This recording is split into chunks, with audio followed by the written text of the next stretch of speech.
बिस्मिल्लाहिर्रहमानिर्रहीम अस्सलाम वालेकुम दोस्तانو उम्मीद लरम तासु ورو جوړ او خوشاله او ژوند په موضوع په دوستانو ډیره زیاته افسوسناکه واقعه رامخته شوې ده چې یو الګ اورجینې په غیرت په نوم باندې قتل شوی. دوستانو د وانډبې واقعه نه ده چې موږ د کې پی کې سیمې نه رامخته کیږي. دا واقعه چې دی د غیر روکتام پکار ده. دا غوسه چې ده د موږ هوا راولي او هوا چې راشي هغه باندې به موږ ښه او غلطې فیصلې باندې نه پوهېږو چې یو جینۍ او هلک کېږدن شوي وي نکاح شوي وي نو هغه خو ښځه خاوند وي هغه ملاقات ها جایز ده خو د هغو داسې څه ناجایزه کار نه کولو نو بیا ها د هلکانو د هلک ولې وویشتلو د جینۍ ولې وویشتله دغو سره د ظلم ولې وکړو. دوستانو دې باره کې به ټول معلومات د ویډیو کې شریکوم او که تاسو ټولو معلوماتو باندې ځان خبرول غواړئ موږ ویډیو ځان څه تر اخره پورې وګورئ او چې کوم ملګري موږ په چینل باندې نوي دي هغوی د موږ چینل مخه ځان سره سبسکرایب کړي ټلې نشان دی وایي تاکي موږ راتلونکي معلوماتي ویډیو تاسو ته اسانۍ سره ملاو شي. دوستانو د واقعه د لوړ دیر دا چې یو هلک اورجینې په غیرت په نوم باندې قتل شوی دی. غیرت ها یوه دایره وي خو چې موږ کله هغه دایرې کې دننه وو هغې نه بعد هم د قتل هغوی بل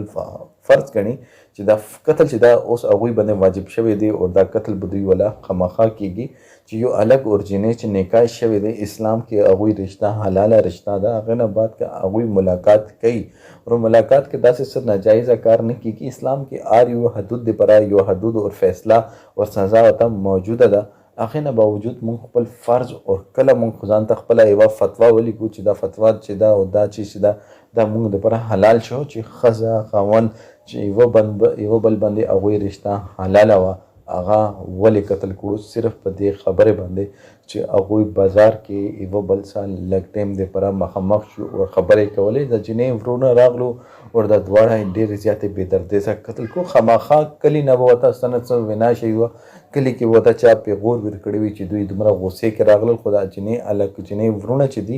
دا خبره کوي چې موږ د رښتې نه خوشحاله وو خو ما پلار چې دا رشته وکړه خو هغې نه باوجود هم موږ دا رشته قبوله کړه خو چې کله موږ ته یو ټلیفون راغلو نامعلومه ټلیفون راغلو او هغه راته ویل چې تا خور چې دا دلته یو هلک چې داسې ولاړه ده نو موږ نه هغه چیز برداشت نه شولو او موږ اندازون فایرینګ کړو. فایرینګ نه بعد موږ دې باندې پوه شو چې دا هلک چې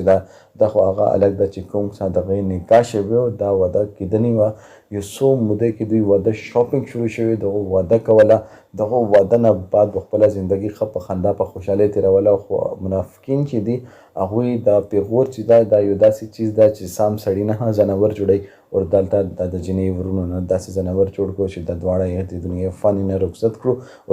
دوی په ډېر په بد حال باندې بازار په میانځ کې ویشتلو. دوستانو موږ ته پکار ده چې لږ په حوصلې